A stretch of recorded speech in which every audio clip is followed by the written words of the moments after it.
chouchounettes, bienvenue sur ma chaîne, j'espère que vous allez bien. Aujourd'hui, on se retrouve pour un crash test parce que il y a eu des hauls, il va y en avoir d'autres, mais du coup, il y a des tests à faire. Donc, si vous n'avez pas vu tous mes hauls, je mets dans le petit i ici la playlist spéciale haul.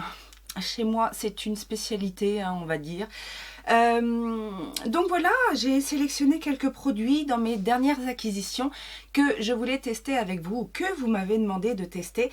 Et donc du coup, voilà, vous allez avoir mes premières impressions et on va essayer de ravaler cette façade qui, ma foi, a l'air un peu fatiguée et un petit peu terne. Donc, juste quelques petits amuse-bouches. On va notamment tester le petit blush de chez Ofra, le petit correcteur de chez Milani, le petit bronzer de chez Too Faced et je garde les surprises pour après. Voilà, c'est parti. Alors, le premier produit que je vais tester, c'est la petite brume préparatrice setting spray et glow multi-usage, en fait la brume multi-usage de chez Iconic London, que j'ai hâte de tester. Donc déjà,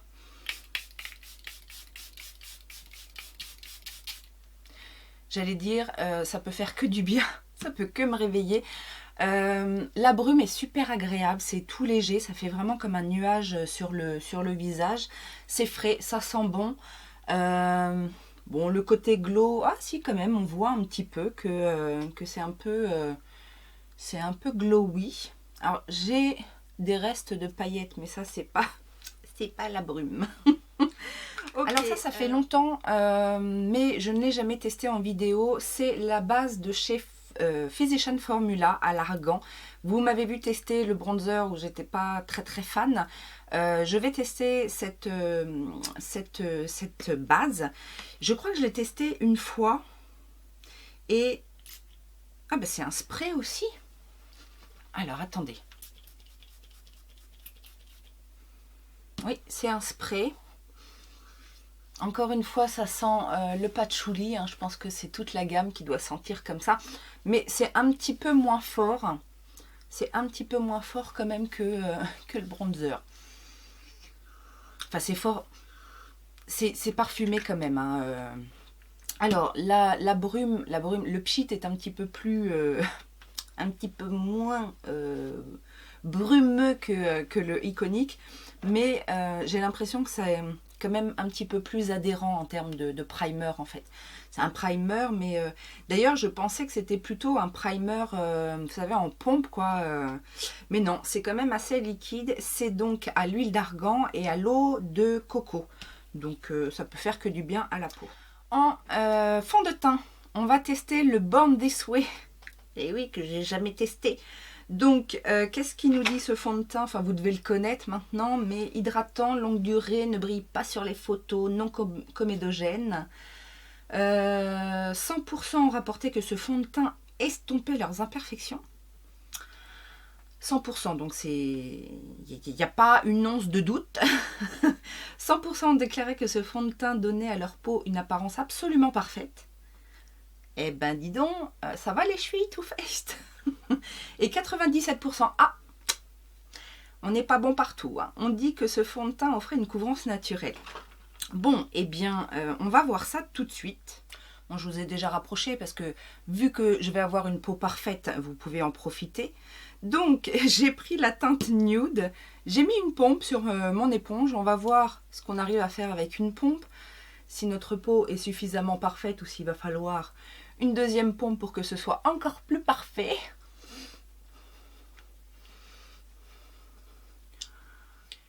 Une pompe, c'est pas complètement parfait, par contre c'est naturel. Là c'est vrai que j'ai un teint, on va dire, unifié et naturel.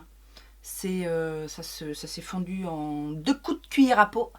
On va essayer de tester la buildability de ce fond de teint. Est-ce qu'ils disent que c'est buildable?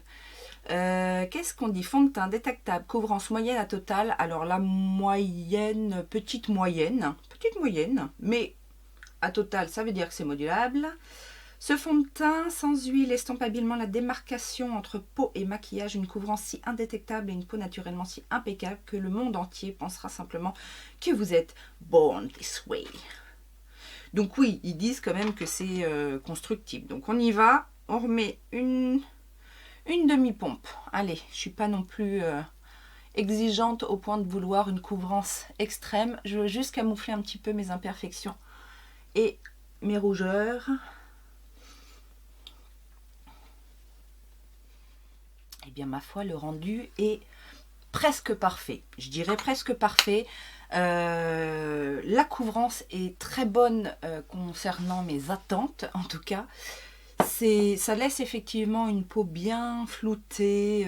Alors, c'est pas le plus lisse que j'ai trouvé, mais franchement, il est très bon. Il est très bon. On va pas lui retirer ça. On va passer maintenant au correcteur avec le Conceal Perfect de chez Milani que j'ai pris en teinte 125 Natural Light Natural. Et on va voir. Alors, c'est un petit embout comme ça, long et plat. Je crois pas avoir d'anti-cerne comme ça. Alors, hop. La texture a l'air quand même assez épaisse et couvrante. On va y aller. Alors, j'ai pas de nouvelle base. Est-ce qu'on n'essaierait pas de mettre l'anti-cerne en base? Moi, je dis c'est possible. Hein. Alors, la couvrance, elle est forte, la couvrance, là. J'ai pas l'habitude d'autant de couvrance. Alors, j'en ai pas mis tant que ça, mais je crois que j'aurais pu en mettre encore moins. Hein. Il est assez... il s'étend assez bien, quoi. Malgré que la texture soit pas si fluide que ça, si légère que ça. La couvrance est très très bonne de ce correcteur. Par contre, j'ai un peu peur qu'il soit sec. En tout cas, la teinte est parfaite. La couvrance est plus que je n'en demande. Donc, s'il ne file pas, c'est tout bénef. Parce que je vous rappelle que ce petit correcteur, il fait combien de millilitres? 5 millilitres, donc bon, une bonne moyenne, on va dire. Mais comme je pense qu'il en faut très peu, finalement, c'est peut-être pas mal. Donc, il est très longue tenue également. Donc, pour l'instant, tout va bien. On va poudrer le teint avec la petite poudre de chez Beauty Bakery, premier produit de la marque que je teste, la Better Not Bitter, en teinte cassava. Donc, qui est une setting powder qui doit être, je pense, matifiante, puisque je vous le rappelle, elle m'a été très fortement suggérée par Janice. Et Janice a une peau plutôt grasse, je crois, et elle vit aux Antilles, donc dans un milieu assez chaud. Donc, c'est sa poudre préférée. Donc, j'imagine qu'elle doit beaucoup être matifiante. Je vais y arriver. Hein. Excusez-moi, ça fait pas longtemps que je suis réveillée. Hein, donc, alors, on va... Le petit tamis, c'est un tamis comme ceci, avec, vous savez, le petit couvercle qui se retourne pour pas que... justement, pour pas que le produit ne s'envole. Ça, c'est pas mal. Après, Beauty Bakery, c'est pas cheap hein, comme marque. Hein, c'est pas donné non plus. Est-ce que mon teint aurait besoin d'être poudré? Ce serait pas une obligation. Je pourrais, je pense, le laisser comme ça. Ah, après, j'ai l'impression que il a marqué les plis, là, le fond de teint. Ah non, hein? Ah non, hein, on veut pas ça, nous, hein? Bon, je repasse un petit coup. Et du coup, je poudre. Je poudre pour ça, en fait. Pour pas que ça se déplace. Oh, la poudre est bien mat. Hein. La poudre a l'air bien mat. J'en ai pas mis tant que ça. Et elle m'a l'air quand même bien matifiante. je suis pas forcément à la recherche de la matité pure, quoi. C'est...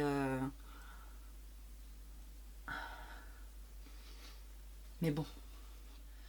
Ouais, la poudre est très très matifiante. Si vous cherchez une poudre très matifiante, je pense qu'elle vous conviendra parce que je pense que c'est la poudre la plus matifiante que j'ai eu à tester. Alors, elle n'a pas plombé le teint, hein, elle est effectivement fine,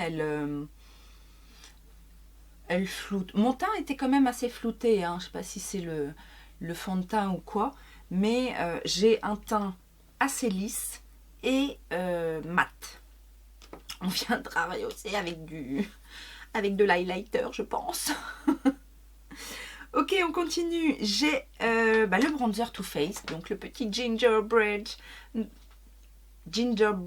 Tan Spicy Bronzer épicé. Donc moi, c'est ce que j'aime. Donc, on y va. J'ai... Ah, ça sent... Qu'est-ce que ça sent? Ça sent pas...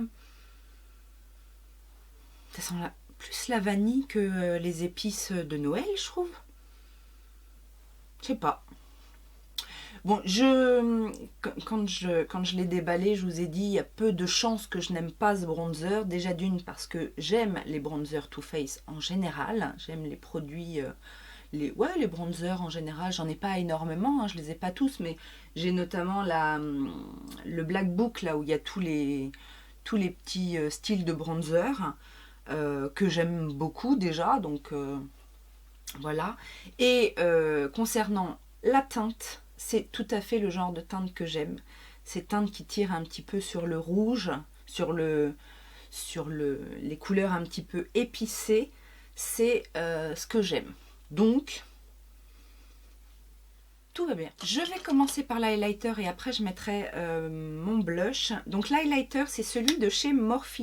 Vous savez, celui que j'ai eu dans la beauty bag de Cult Beauty, que j'ai eu en cadeau. C'est donc le Spark, le High Impact Highlighter. Donc qui se présente comme ceci. Alors, je ne sais pas trop la couleur, c'est un champagne. Je pense que c'est un champagne un peu rosé, mais pas trop. Franchement, il est, il est un peu couleur peau, hein, et ça se voit. Quand je le mets, il colore pas du tout. Oh, il est beau. Il est beau, mais alors attention, peut-être un poil, pas un poil sec, mais pas une texture crémeuse, quoi. C'est ça que je veux dire. Mais par contre, il est, faut pas en mettre trop non plus, mais il est très beau. Ouais, il est couleur peau. Alors, couleur peau, oui, mais on n'a pas tous la même couleur de peau, Laetitia, tu dis des conneries. Il est couleur de ma peau, en tout cas, voilà. Alors, très joli highlighter. Ah ouais, là j'aime bien. Là, à la limite, il n'y aurait même pas besoin, comme le bronzer est un peu relevé, il n'y aurait même pas besoin de blush. Bon, on va mettre du blush, hein, vous inquiétez pas. Je suis pas comme ça, moi, je suis pas une lâcheuse. Alors, le blush, c'est donc le Ofra, c'est le Candy Apple. C'est un petit blush, c'est un petit blush pêche, on va dire, qui a l'air assez classique. Ça n'est pas trop poudreux, mais je me méfie parce que ça peut être pigmenté avec Ofra.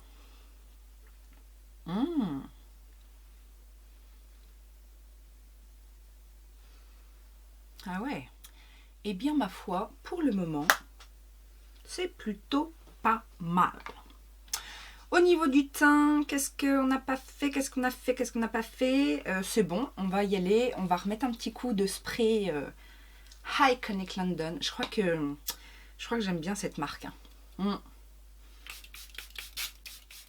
La brume est très très légère. Hein. Vous ne risquez pas de vous agresser avec cette brume. C'est vraiment très agréable.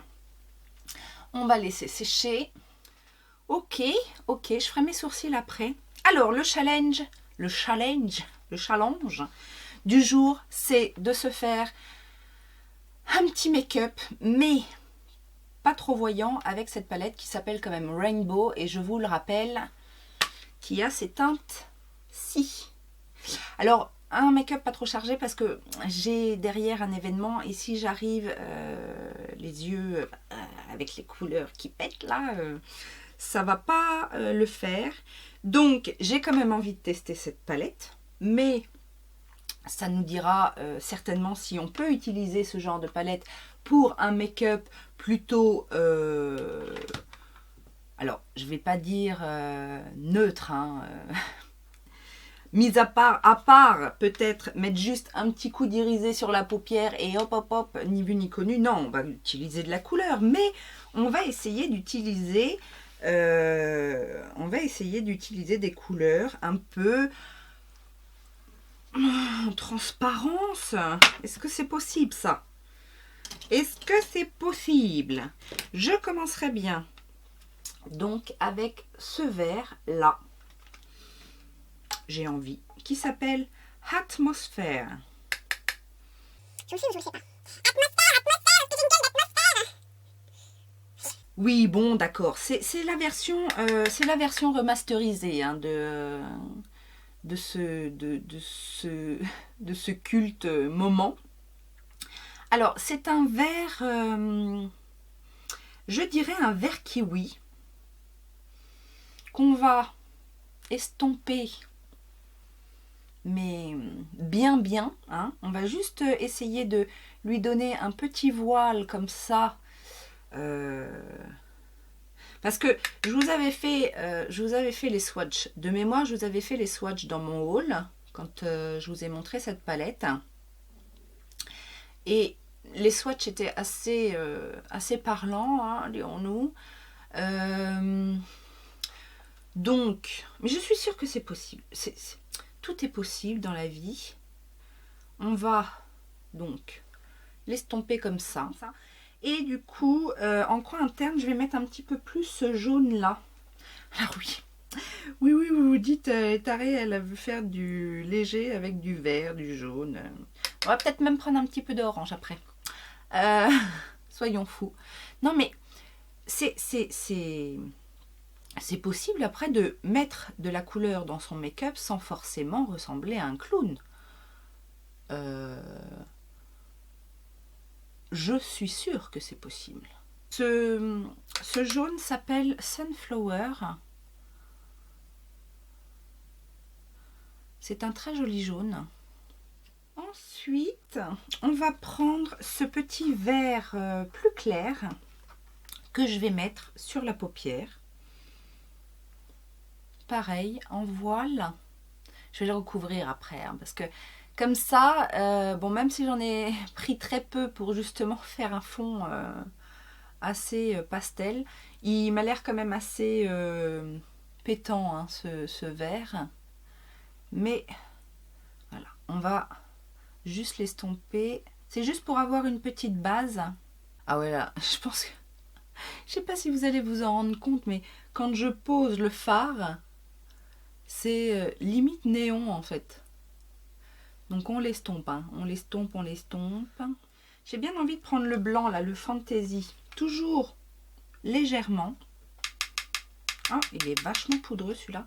Et du coup le mettre là sous le sourcil pour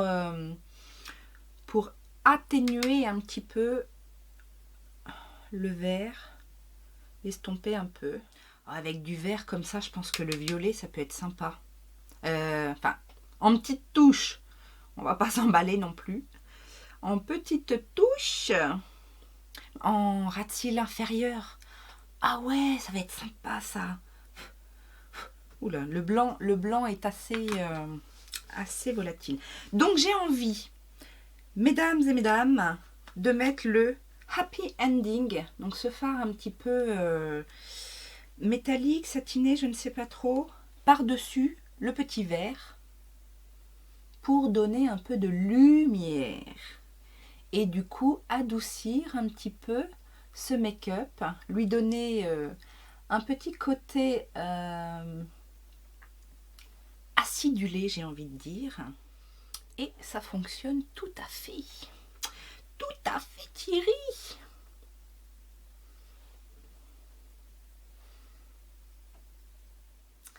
Alors j'ai envie de tenter quelque chose. Je ne sais pas si on va rester dans le naturel, mais j'ai envie de mettre ce petit fard là, un peu beaucoup argenté, juste en toute petite pointe là. Je ne sais pas ce que ça va donner.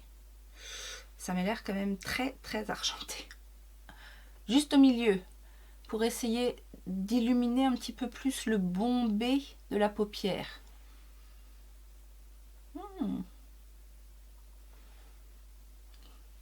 Voilà, voilà, voilà. C'est beau. C'est pas très naturel. Non, j'ai pas dit naturel, j'ai dit léger. Léger, donc on va estomper. Mais je trouve ça très joli, ma foi. Je m'arme d'un petit pinceau plat et je vais prendre le violet de la palette. Parce que violet, surtout ce violet, ce vert là, avec du violet, je suis sûre que ça va être top. Et comme ça, on va faire un petit contraste en bas.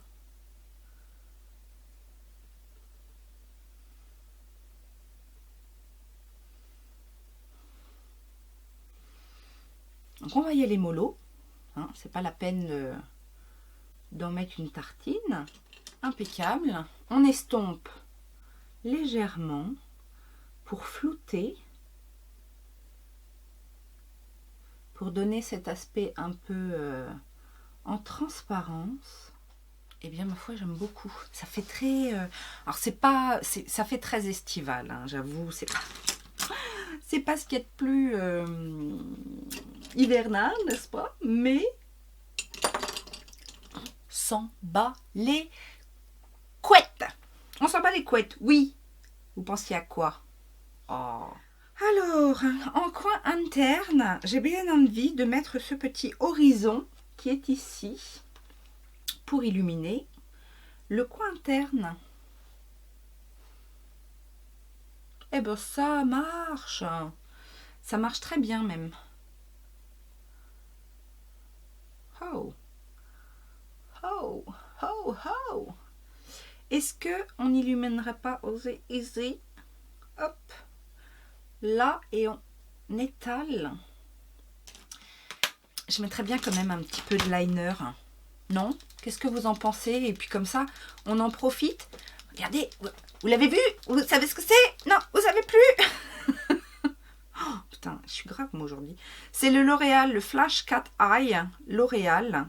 Comment ça marche ça? C'est beau. Comment? Comme ça? Je sais pas. Est-ce qu'on fait un cat eye d'abord? Moi j'aurais plutôt fait un tout petit truc. J'aurais plutôt fait un tout petit truc. Est-ce qu'on se sert de ça? Comment ça marche déjà? Comme ça? On va essayer. Allez, on va voir si ça marche.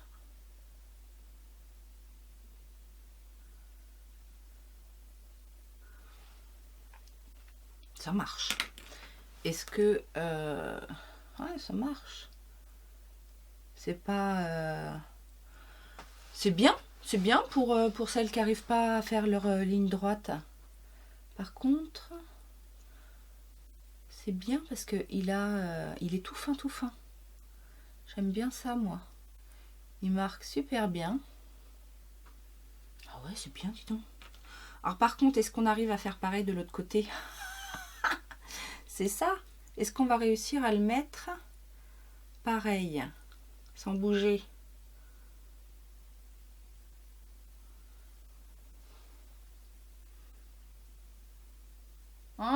J'ai pas réussi. Ben non, j'ai pas réussi, voilà. Donc, voilà, je suis obligée de rattraper de l'autre côté. J'avais fait un truc tout fin en plus. Ah, il est très bien il est très bien ce liner. Merci Elodie. Bon, ma pointe est plus fine de ce côté-là, mais bon, c'est pas grave. Je n'ai pas de nouveau crayon noir à vous montrer, donc ce sera toujours le Urban Decay. muqueuse supérieure uniquement. J'ai pas envie d'en mettre en bas. Je veux pas plomber, le regard. Je veux garder ce côté un peu frais. On va donc pouvoir faire enfin nos sourcils et je vais utiliser le Deep Brow Gel de chez Anastasia, donc que j'ai pris en format voyage pour pas perdre un bras en m'achetant un produit pour les sourcils. Non, bon, ça va, mais bon, voilà quoi, c'est un produit à sourcils quand même, donc... Mais tout le monde en dit du bien, donc il n'y a pas de raison hein, que ça se passe mal chez nous, n'est-ce pas? Déjà, j'aime bien le petit goupillon, c'est très pratique. Que demande le peuple? Alors, je ne sais pas si ça tient bien, à ce qui paraît, ça tient bien. Est-ce qu'il y a besoin avec ce produit-là de rajouter un gel à sourcils? Non, je pense pas. C'est quand on utilise ses crayons qu'on utilise un gel à sourcils. Là, c'est le 2 en 1. C'est la couleur, le comblement, la couleur et le fait que si on a tout ensemble. Mascara Super Hero. Ah, il y avait un truc aussi pour le Brow Power, là, le truc universel. J'ai un peu de mal à croire qu'un produit à sourcils universel, enfin bon, je sais pas, on verra. Hein. Mais ce sera pour une autre fois, puisque là, Best Selling Universal Brow Pencil. Je le laisse dans mes tests, on verra ça. Et donc, le super-héros, qu'est-ce qu'il nous dit? 96% des utilisatrices ont déclaré avoir des cils visiblement plus longs. Elles ont déclaré constater un volume et une longueur spectaculaires. Là aussi, les chevilles, ça va. 96% déclaré avoir des cils plus volumineux. Ben, volume, ouais, longueur, c'est ok. Et une ligne de cils mieux dessinée. Alors ça m'intéresse parce que moi, j'ai tendance à avoir les cils qui font leur life. La discipline et eux, ça fait 2. Bon. Alors, je le réchauffe un petit peu. Je sais pas si vous faites ça, vous, quand vous commencez la première fois un mascara, vous le réchauffez. Bon, là, en même temps, ça fait pas...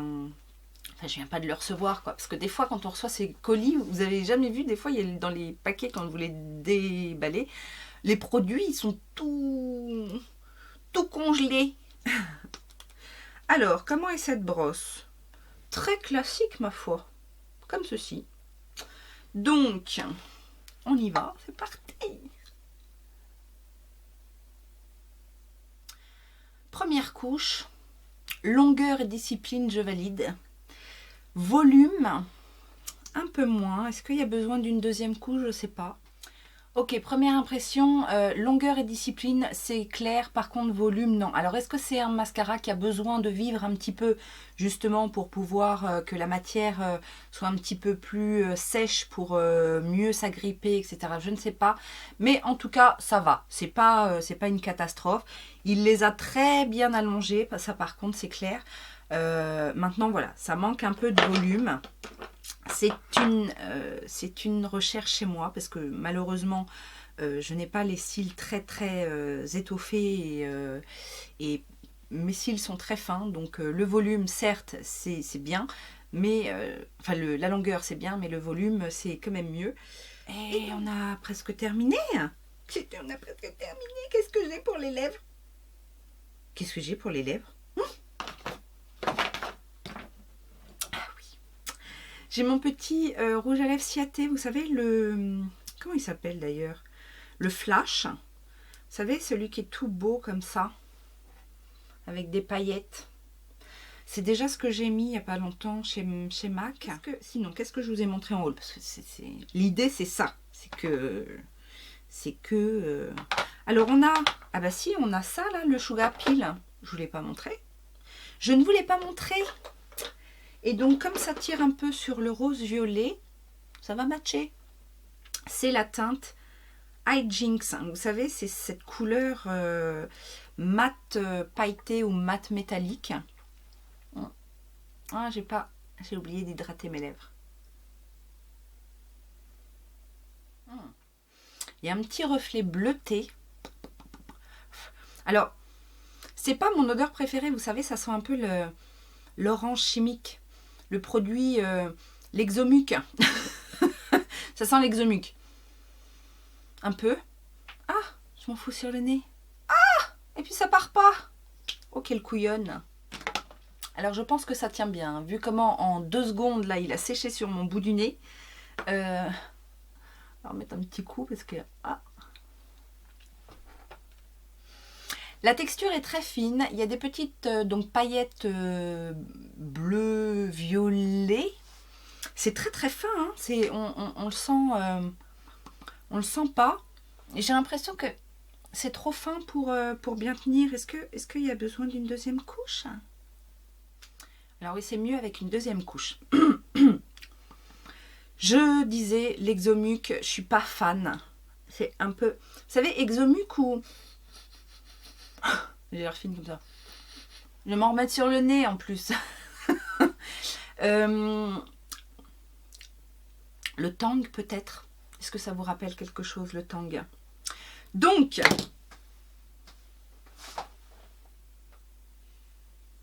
Ce petit look vous plaît-il? Alors, un petit débrief de ces premières impressions. L'ensemble du teint est très bien. J'ai rien à dire. Peut-être un peu que le Born This Way a filé dans mes ridules du front. Je sais pas. Est-ce que... Je l'essaierai avec d'autres bases, hein, d'autres ou rien, ou une base floutante, je sais pas. Mais j'ai l'impression quand même que ça... Un peu, juste un petit peu. Je mets à une distance plus... voilà. Ok. Le teint, ça va. Je pense que la poudre est trop mate pour moi. Je pense que c'est vraiment une poudre pour les teints... enfin, les peaux grasses ou mixtes. Je sais pas sur la journée ce que ça va donner, mais en termes de visuel, rendu direct sur la peau, je trouve que c'est trop mat pour moi. En plus, vous savez que moi, j'aime les trucs un peu lumineux et tout ça. Ça n'a pas plombé, mais c'est un goût personnel. Par contre, elle est très bien. Je veux dire, elle a bien flouté mes pores. J'ai pas du tout l'impression qu'elle assèche. À ce niveau-là, je pense que c'est une bonne poudre si vous cherchez du mat. L'highlighter, j'aime beaucoup. Il fait très bien le job. Après, je pense que attention à pas trop superposer les couches. Il pourrait être un petit peu, je vous dis, sec. Donc, ça peut parfois marquer la texture de peau quand c'est comme ça. Le bronzer, un best. Je pense que voilà, tout le monde en est ravi. Et moi, la première, j'adore ce bronzer. Le correcteur, je vais vous avouer que je ne suis pas complètement conquise parce que il est certes très couvrant, il est facile à mettre, etc. Mais je ne me prononce pas, hein, mais j'ai quand même l'impression qu'il marque les petites ridules. Il crease pas, c'est-à-dire qu'il ne va pas se filer dedans, mais j'ai quand même l'impression qu'il marque, en fait. C'est juste ça.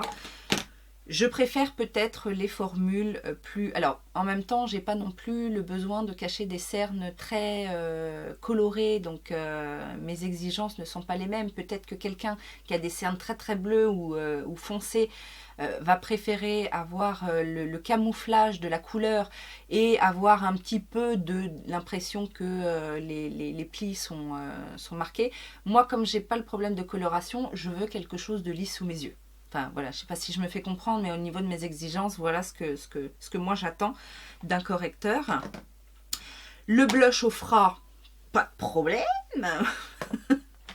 Qu'est-ce qu'on a testé? Le liner, j'aime bien. Peut-être pas convaincue par le truc là, mais effectivement, pour quelqu'un qui a du mal à faire sa ligne, oui. Le Deep Brow Gel, pareil. Le mascara, on en reparlera. On va le laisser vivre un petit peu et on en reparlera. Ça j'aime bien. Je vais m'en remettre un petit coup, tiens. Rendu est très bien. Et donc cette petite palette. Très colorée, bien évidemment, il faut aimer la couleur. Mais il y a un impact. Les couleurs sont très jolies, etc. Cela dit, j'ai remarqué quand même, par rapport, vous savez, au Forever Flawless, maintenant je pense que vous savez que les Forever Flawless, c'est, je pense, ma gamme préférée chez Makeup Revolution. J'ai l'impression que sur celle-ci, les mats sont un petit peu plus poudreux. Un tout petit peu plus poudreux, mais par rapport aux dernières que j'ai testées, dernièrement j'ai testé la, c'était quoi, la Allure, je crois, enfin bon bref, je sais plus. J'ai retesté dernièrement la Fire que j'ai adorée et franchement, j'ai pas trouvé les couleurs mat aussi poudreuses. Mais cela dit, ça se travaille bien, hein. J'ai pas eu de chute particulière, c'est juste dans le pan. J'ai été obligée de souffler un peu voilà, pour libérer un petit peu. Il y a une bonne harmonie entre les satinés et les mats. C'est une belle palette que je vous conseille si vous aimez les couleurs vives. Voilà, voilà. J'espère qu'on n'a rien oublié. De toute façon, c'est des choses que je vais continuer à tester, que vous retrouverez certainement soit dans un haul update, soit peut-être dans des tops et flops. Enfin là, j'ai l'impression qu'il n'y a pas de flop, il n'y a pas de grand flop. Il y a des choses que j'ai pas non plus appréciées, mais je vois le correcteur, je l'utiliserai, il n'y a pas de souci. Je mettrai peut-être, je vais réessayer avec une base un peu hydratante sous l'œil, mais ou quelque chose d'un peu plus lissant, voilà. Mais il n'y a pas de flop dans ce crash test en tout cas. J'espère que ça vous a plu, autant qu'à moi. J'espère. Les règles de bonne conduite, allez, on les dit tous ensemble. Les petits pouces en l'air, abonne-toi si c'est pas fait, Utips, la cloche. J'ai l'impression d'être une maîtresse d'école. Je sais pas, j'étais un peu survoltée aujourd'hui, non? Ça promet quelque chose, ça promet. C'est bientôt le week-end, c'est peut-être pour ça. Allez, je vous remontre un petit peu ce look. Laissez-moi vos commentaires. Je vous fais plein de gros bisous et à très bientôt. Ciao, ciao.